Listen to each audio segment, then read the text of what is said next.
Hi, Nick. How you doing? I'm not too bad myself. I really appreciate you being here, especially because it's International Day of People with Disabilities. Hmm. So really, especially with having that event last month to create that awareness and support that community, I really thought it'd be obviously special to have you here.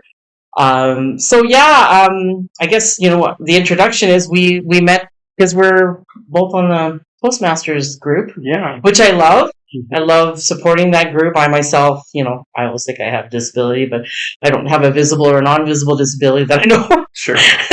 But I think it's important to support that community because, as we're going to talk about very soon here, there's a lot of challenges. Hmm. So let's get right to it. And first, I want you to talk about yourself and tell your story. So, Sure, absolutely. Well, thank you for having me. My name is Nick. I am a disability support worker in Edmonton, but I work in brain injury. So um, when I was 15, I read this book, Your Brain on Music by Daniel Levitt, it it got me interested in the idea of brain and behavior and the link between the two. My sister has cerebral palsy, and so that kind of got me working into disability. It just kind of organically I fell into doing this. Um, and Brain injury is so tricky because you know you can feasibly affect it in any avenue of your life, in your yeah, behavior, in your body, in ways that most people don't think you could be affected, things you didn't think you could lose. right. And if you were to be, you know, paralyzed from the waist down or something like that, I Mhm. think it's obvious that you need accommodation. But if you look normal and you speak normally, sometimes it can be really difficult to request that assistance. Right, right, for sure. And I can imagine, especially with non-visible disabilities, people. I mean, I could see someone on the street that looks, normal, Mm-hmm. but yet internally there's a lot of struggle. Mental health being one of them too, neurodivergent, right? So many other things that we got to consider. So yeah, tell me about the challenges that people within that community face. Yeah, it's funny actually that you mentioned seeing someone on the street, and maybe I'll use this as a soapbox for a moment, but I think sometimes, or I see videos of this online. People will confront folks who have a disability placard, but who don't look visibly disabled, who don't use a Oh, chair, who don't. jeez. But those placards can be given out for a number of Yeah. reasons. Fatigue or Mhm. balance issues. Sometimes inability navigating. So one, I encourage people to leave folks with the placards alone. But I Yeah. think it lends to the point that those things can be tough to see Yeah. for sure. Well, and I think it's a matter of just being kind. Mm. Like, how hard is it to be? You know? I think people see that and Yeah. they want the we want the justice of Yeah.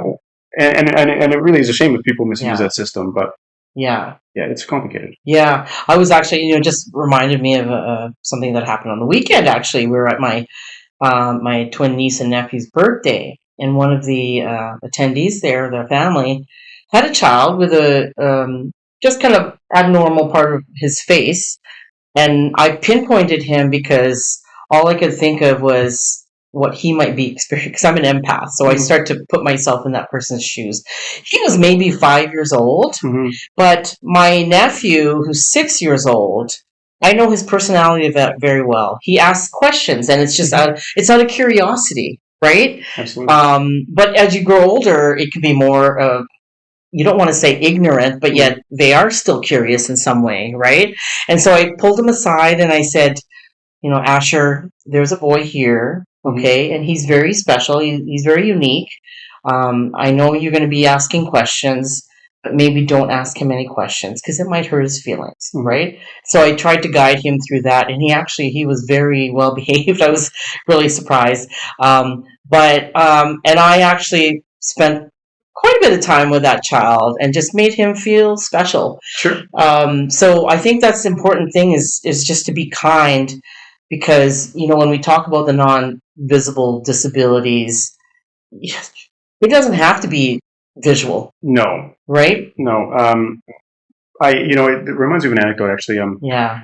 There's this famous neurologist, Dr. Oliver Sacks, and he wrote a number of books. And one of my favorite anecdotes of his is this case study of a patient of his, Dr. P, who was a professor of music. Yeah. And so Dr. P's wife requested that he get a neurological assessment. He didn't really think he needed it, but she wanted that. So he sees Sacks in his office, and the first thing Sacks notices is that the way that he looks at your face is a little bit unusual, because most times people just kind of look at a central point and you get an impression. Yeah. He's darting a little bit back and forth, looking at specific details, which is unusual. Yeah. But otherwise, he seems relatively normal, and they go through the assessment. And at one point, he asks him to take his shoe off, for a part of the assessment. Yeah. And then he also has to step out for a second to use the washroom. So when he comes back, he notices that the man's shoe is still off, and he asks him, "Do you need a little bit of help putting your shoe back on?" He says, "What do you mean? My shoe is on." And he points over at the floor and he says, "No, your shoe is right there." And he goes, "Oh, I thought that was my foot. I thought my shoe was on here. I thought that was my foot." That's interesting. Which is a really bizarre, perceptual thing. And I think the more interesting point isn't even that he got them mixed up, but that he did not identify that he had a problem. Right. And then that lends to, the specific, his visual agnosia would be the diagnosis, but agnosia of symptoms as well. Agnosia is Latin. It just means I don't know, basically, or lack of knowledge. And you can really have that in any number of domains. Wow. Yeah, there's a really super interesting one called Capgras syndrome, and it's where a person becomes convicted of the idea that their loved one has been replaced by an imposter. And it sounds like it would be more of like a mental health thing, but what actually happened is there's a connection that's been disrupted. It's related to derealization or things like that, but the feelings of warmth and care that they had towards them have become disconnected from them, and so their automatic conclusion will be that that's not them. They're an imposter. They're that movie with the plants. They've replaced the people. Yeah. And it's sort of funny, but you can imagine if you're enduring it, it's distressing. Yeah. And so in my role, I think I work to advocate for folks with brain injury, but the double-edged challenge is sometimes it's hard to explain the things they're going through, because there are things we didn't understand. We don't assume that can even happen or go wrong. Yeah. It's a challenge for them for sure. So are there like new things, I guess, popping up that they recently discovered that they weren't aware, like maybe 20, 30, 50 so years ago? For sure. Yeah. I think that the big thing is that we're starting to understand more and more why these things happen. Yeah. From my point of view, when you sometimes we talk about mental health and neurological things as separate, but the truth is that your mind is your brain and vice versa, and so the connection becomes very nebulous. So, for instance, in autism, if you look on a histological level, on the level of cells, you notice that the cells develop slightly abnormally. Right. So you couldn't look at any individual neuron of a person and say they have autism or not. But if you were to, dissect their brain after and dissect a number of them and compare to folks who don't have autism, you can average out the differences and you'll spot it. And so things like that, first of all, I think it does help to validate. I think people who mental illness is a challenge in public perception because you can't show them what's causing it, right? Right. Yeah. But now you sort of, for a lot of times, you can. So yeah, I think that really helps. I mean, does it help with treatment? Maybe not. Yeah. But the more we know about it, the more. Sometimes the easiest thing, especially with brain injury, and I say this to my folks all the time, it's easier to modify your environment than it is to modify your brain. So for us to accommodate folks with disabilities like that tends to be the better solution. Right. And it's up to us to figure out how to do it best. With their support. Yeah. So do you provide education? How do you educate people who don't, the general public, I guess you can say, and create that awareness of people with disabilities? Yeah, I think my advantage here is that it's interesting. We're all interested in our brains, and when things go wrong, it's fascinating. Yeah. I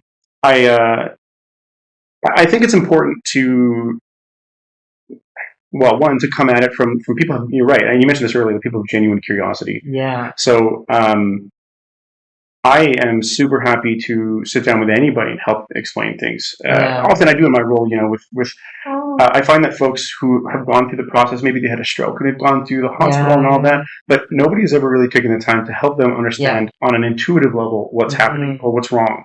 Right. And so I really try to use a lot of analogies. Yeah. Comparing the brain to other things so that people can understand really what it is sort of that's happening to them. Yeah. And even if it doesn't help them treat it or do anything differently, Yeah. I think it helps us to feel secure in knowing, I guess, Yeah. maybe what's happened to us. Yeah, absolutely. So, we're talking about the challenges. Do you have other stories that you could tell to kind of create a more awareness for our audience here? Yeah. Let me think. Try to give you a Yeah. good. Yeah. Okay. This is a unique. We'll call it a symptom, and Okay. so it's cognitive fatigue. So I Oh. think we have an intuitive understanding of what fatigue is from our own daily lives, but this isn't quite that. Yeah. So cognitive fatigue occurs. I'm simplifying this as an analogy, but I'll give you an example. Let's say the city. City is a brain. If you look at pictures of brain like neurons, you see they're all connected, little Yes. spider webs. Yeah.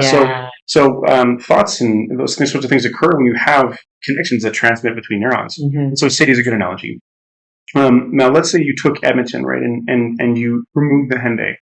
So what happens? All the traffic still needs to go to where it's going, but now it takes a whole lot longer. It's got to route through different routes. Yeah. And more congestion. A lot more congestion. Yeah. Because certain roads that didn't get a lot of use before, now we're getting used way more than they can handle. Yeah. And so, neural connections are similar. If you had a stroke or you had a tumor and you have physical volume of tissue removed, your brain's really good at adapting, but it is working with less resource than it has. Yeah. And so, like muscle, those neurons will fatigue. They will run out of the proteins they've built. They'll create waste. They'll run out of glucose. And so certain things, it can be subtle. The people talking all at once or loud noises, visual things create this fatigue in someone. Yeah. It's not physical. It's mental. And I think that one is hardest. That one's the hardest for one. You see it all the time. It's so common, and it's hard for people to intuitively understand that. Hard sometimes for family members to appreciate the impact that can have on a person, because they may not even be able to sleep right when your body is not tired, but your brain is. It's a different kind of fatigue. Yeah. And when you try to think of how that person is going to have to adjust, now you're avoiding things that you can't avoid. You've got kids, and suddenly they're fatiguing to you. When they talk, they're fatiguing. Kids are not going to calm down because you need them to. Yeah. That's not what they do. Yeah. So, and sometimes in my role, the best thing I can do is help them understand what's happening. Right. Help them communicate that to others. Yeah. And then it's about trying to build compensatory strategies. For instance, you go through the mall, you wear headphones to block out noise. Right. So things like that. Yeah. Mm-hmm. But I suppose people, especially some of the autistic people, they use those headphones, but they don't put themselves in situations like that. Now, you learn to manage it.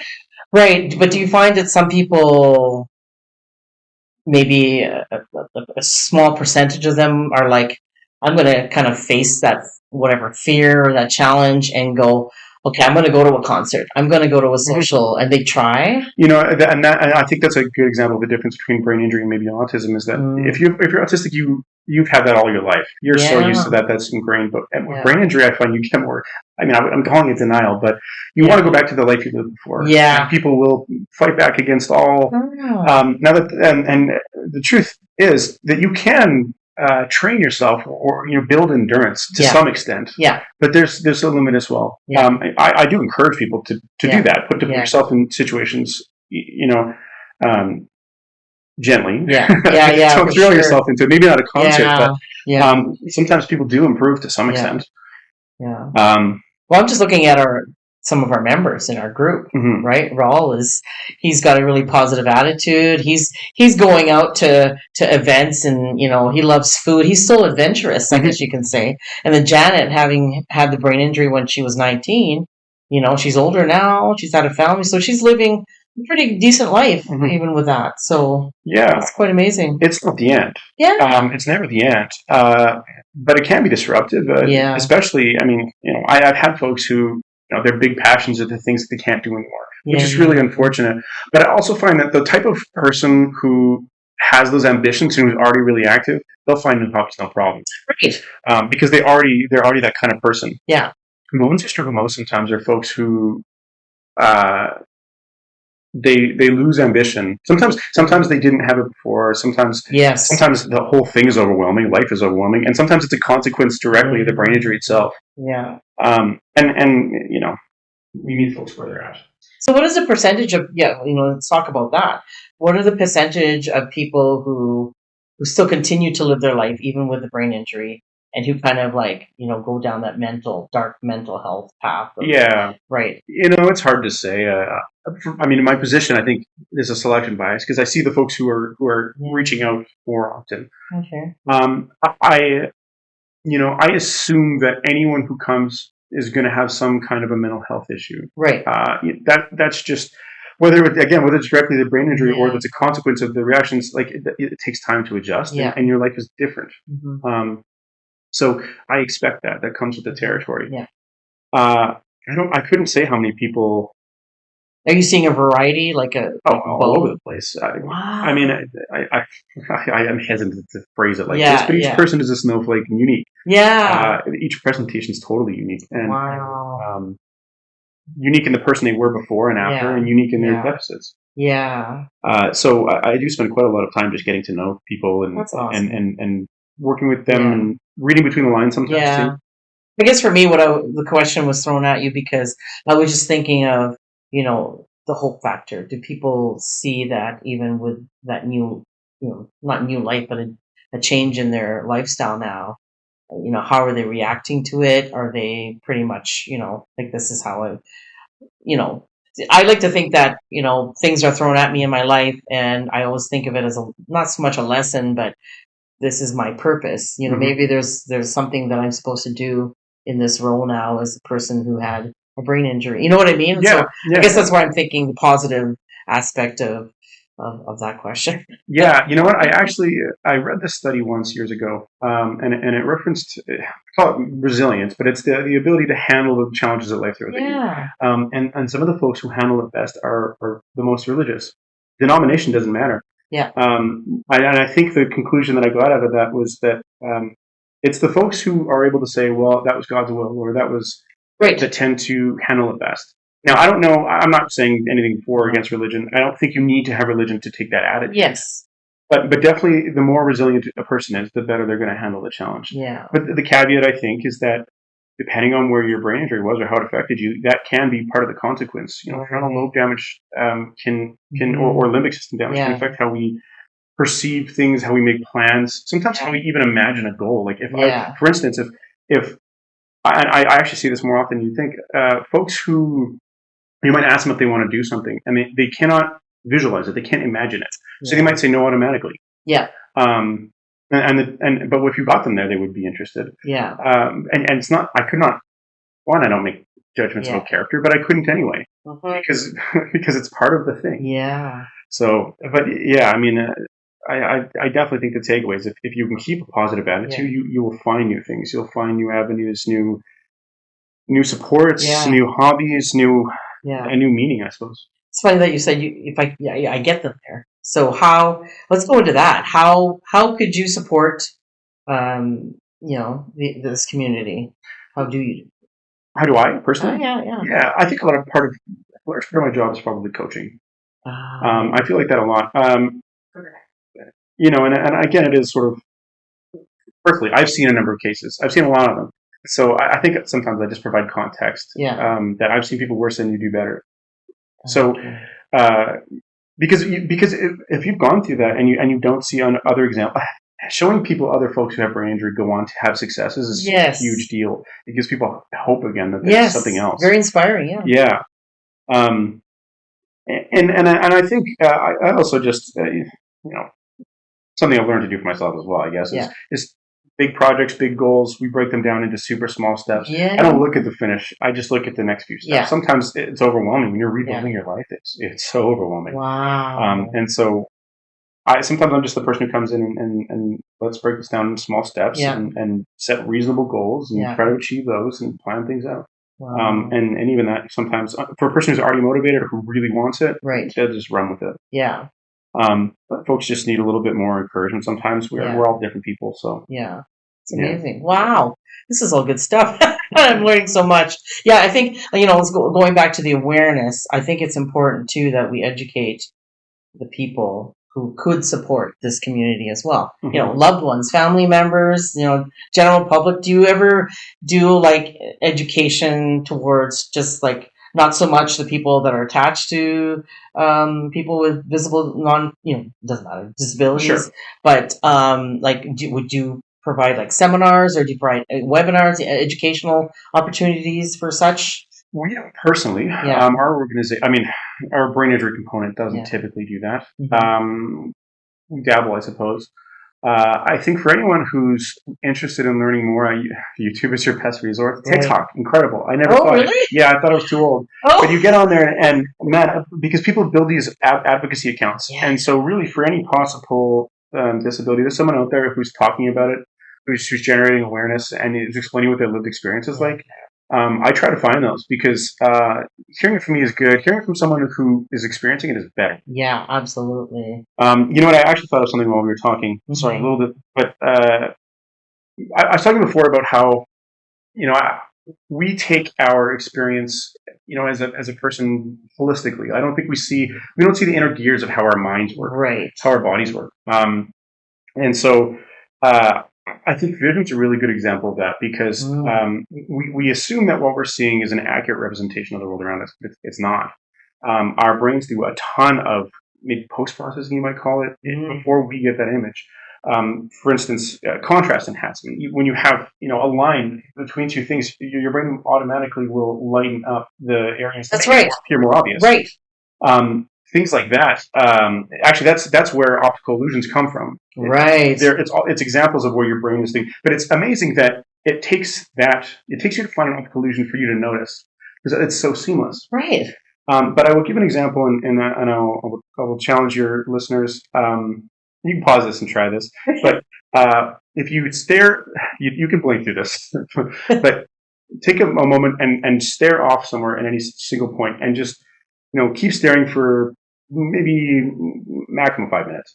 Okay. And you can blink all you want, but don't look away from that central point at all. What you'll find is that your peripheral vision starts to shrink, so you get tunnel vision, and you're going to lose color perception around just a small thing.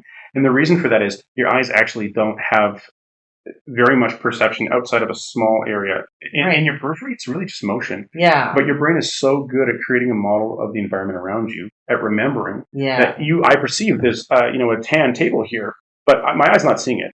My brain is creating that for me. It's creating a model. Wow. But when you continue to stare for 5 minutes, it starts to reset the model, and you'll be able to see between the illusions.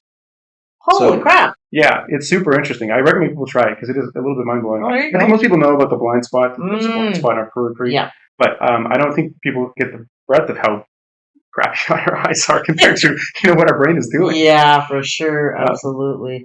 Oh, wow. That's really interesting. Mm-hmm. So now let's talk about the advocacy, because I know this is really important to you. So, expand on what you want to see for now, the future, Yeah. I was talking to someone else recently about what I would ask from the government, and the truth is, like, I would never be satisfied. No matter what you gave me, I would ask for more. I think that's just what my for sure. I think equity is what I'm looking for. Right. I want to give people all the same opportunities as much as we can. I understand that there's logistical, not everything's possible, but society moves fast. I think people are wrapped up in their own lives. I tell people I work in disability. That's never controversial. Yeah, everybody supports. We all think we want to support, but we just get. I think we don't see it unless you're seeing it. Unless it's around you, we don't think about it. We don't think about the challenges disabled people go through. It's not easy financially. It's not easy. Yes. We have supports, but I'm sure we can all imagine that as we all feel the crunch of inflation and all those things. If you've got a disability, it's just that much harder. Yeah. So I think generating awareness is step number one. People have to know about it first. Yeah. And two is, how do we build systems and structures that can include everybody? Yeah. Obviously, easier said than done. I don't think it's easy. Yeah, for sure. But I think it's in a society where we have these devices, we can connect with anyone. Like, we have all this capability and aptitude. It just seems a shame that we don't work as hard as we could to make sure that everybody's included. Yeah. But again, that's why I mentioned before that it's never malicious, or it's just that we don't see it all the time. We don't think about it. We don't think of what people go through. Yeah. And it's probably, super frustrating, right? But are you seeing now, because I'm starting to see it more often now, are you seeing changes, within the last few years of this awareness and people advocating and, even little governments making little changes, I guess. Yeah, it's incremental, but it's positive progress. Yeah, I think so. One, I think the attitude we've taken towards disability has improved quite a lot. It's depressing, so you don't want to look into it. But if you look into how we used to, folks who maybe couldn't live independently, we used to put them in these facilities that were like, in some ways, worse than prison. Yep, I read that. Yep. There's one in Alberta. Oh yeah. Yeah, it's really, really rough, and the survivors are still out there, and they remember, and they're traumatized. So that's a good point. It's out there, but even in the last few years, you're still seeing it. I think the way we talk about disability is a lot better. Yeah. I think a small change, I would say, is just that we don't. The R word is not. We don't go around saying that anymore. I think that I think I appreciate that people want to support folks with disabilities. Yeah. Our systems, I think, and this is really us getting a better understanding of causes disability and the different kinds of disability. Even with autism, we used to have high functioning autism, and then there was Asperger's, and now it's just under this umbrella of autism. And even in the last few years, actually, there's a push to broaden the spectrum of what we would call autism, because what we used to find is that women would be undiagnosed at much higher rates because there's a higher societal pressure on them to conform. And so we were diagnosing mostly on social deficits. Yeah. But there's a lot more to autism than that. There's you have sensory things, you have lots of it. So broadening the category of what we would consider. Yeah. I think one takeaway I would have, and I would ask people to consider this, is the way that we label things, and these come from the DSM or from is inherently pathological. We look for things that are wrong or things that are broken. Right. Which is good in the sense if you're a provider, you want to treat something, right? If there's something wrong, you don't need me. Yeah. But and for us, the regular folks who are just trying to understand how we can be different from each other, it's not as helpful. And so I personally, and the spectrum of disability providers and academics, I think, we're broadening the disability as a spectrum, mental health as a spectrum. Yeah. These things aren't discrete. They're actually it's a continuous different sets of symptoms. And we give them labels to help us understand them, but nature resists our attempts to categorize things easily. Yeah. Wow. So I think there's a YouTube channel, Special Books by Special Kids. Oh. I recommend it. He was a special ed teacher, and now he invites folks onto his show, and you just ask them lots of questions. Folks with all kinds of diagnoses of different kinds, and he just talks to them. And it's super, super interesting. Okay. Because you can Google things. You can go to Wikipedia and you'll see a list of symptoms or whatever. Yeah. But it doesn't tell you until you see someone. Yeah, absolutely. Yeah. I agree. So what would be your request for, with this advocacy? What would your request be to our audience? How can we make them more aware? Yeah, I think just keep it in the back of your head, I guess. I don't expect your average person to go out and get a degree in disability or whatever, but I think just keep it in your mind. Yeah. For instance, folks with brain injury can have some symptoms that appear like being drunk. Aphasia can cause slurring of speech. Yeah. Certain types of movement disorders can look like fumbling. And those folks have a tough time because they don't want to be judged in public. Yes. And so, I would say firstly, try to reserve your judgment. We don't know why anybody is the way they are. Keep in mind that those people are directly suffering because we prejudge folks. Yes.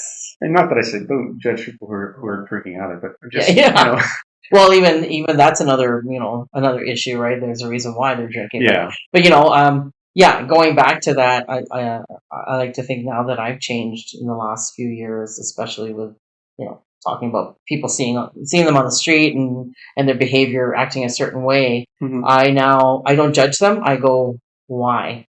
Yeah. Yeah. Yeah. Everybody got there somehow. Yeah, exactly. And it's really easy for us to write someone off as defective or broken. Mm-hmm. That's lazy. It's lazy and it's not effective. But aren't we all broken? A little right? bit, right? Or maybe even, what's broken and what's just a different kind of person. Yeah. Our society is very rigid. And so folks who, actually, I'll give you a different example. Yeah. Folks, there was a trend that, it's being kind of studied in schizophrenia. They have, I think it was a comparison. I want to say it's Indiana. I can't say for sure, but in places where there's less direct healthcare support, but families more involved. Yeah. And so what they kind of were finding was that their outcomes were better. So their unmedicated schizophrenic family members were performing better than our medicated ones because they would stay at home. They would live with their family. Their family would find, a role. It's easier in multi-generational housing, right? That makes sense, yeah. So they would find a place and a role for them to contribute. Mm-hmm. And so, that is the difference.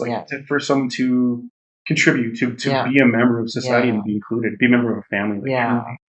And so I think about that a lot, just in the way that how are we best supporting people? It's not...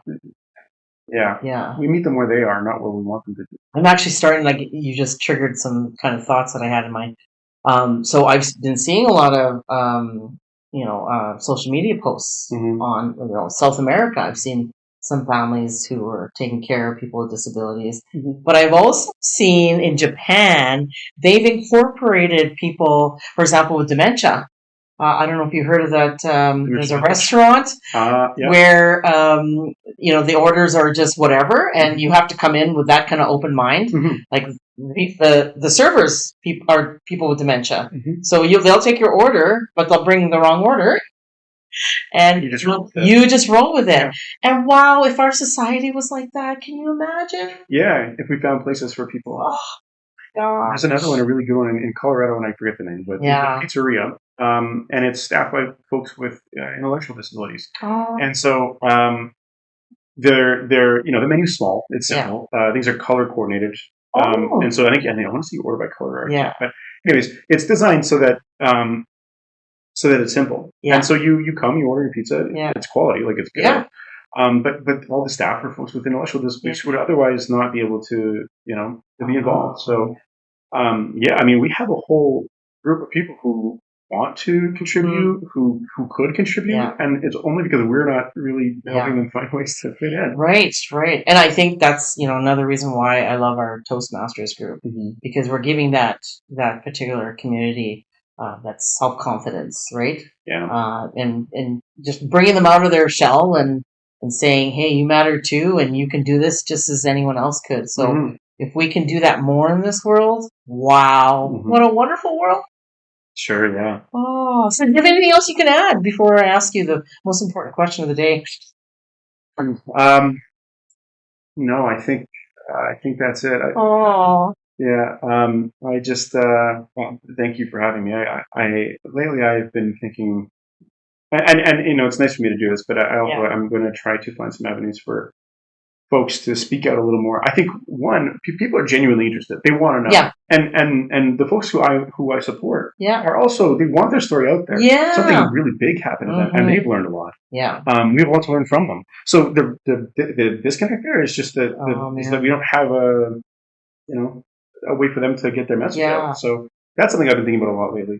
Well, maybe, if you can have some of your people come as a guest there's a platform I can give them. So that would be great. Yeah, that'd be great. Yeah. Yeah. Sure. Awesome. So, the important question of the day is, what matters to Nick? What matters to you? I think equity. I said that earlier too, but that we are affording people the opportunities. It's our societies are strict. I'm just thinking about the university application process. Applying university is very stressful. It's competitive. Yeah. And there's a reason for that. We like to think of things as a meritocracy. You have to earn it to deserve it. Yeah. But something that excludes people who are capable. Yes. And we've created artificial barriers for them from doing these things. So for us to factor in their opportunities, that's what I'm thinking about. That's wonderful. So, by the way, I was just thinking about, I don't know, this is what, my 30th podcast now. And I just wanted to mention this because I don't know if it's because I've had a little bit more experience or if it's because it's you. I'm not sure. But I came into this going, like, whenever I do my podcast, I have to work up the energy to get it done, the whole process and the guest. And generally all of my guests have been great. But there was something about you, and I don't know if it's because we know each other, right? There was some kind of comfort level with doing this podcast today. So thank you. I don't know. I'm happy to hear. Yeah, no, and compliment. I appreciate that. Yeah, and the fact too that we're talking about a very important subject. So thank you. We got to keep getting that out there. Let's have more conversations. And yeah, thank you again. Thanks for having me. Yeah, it's great.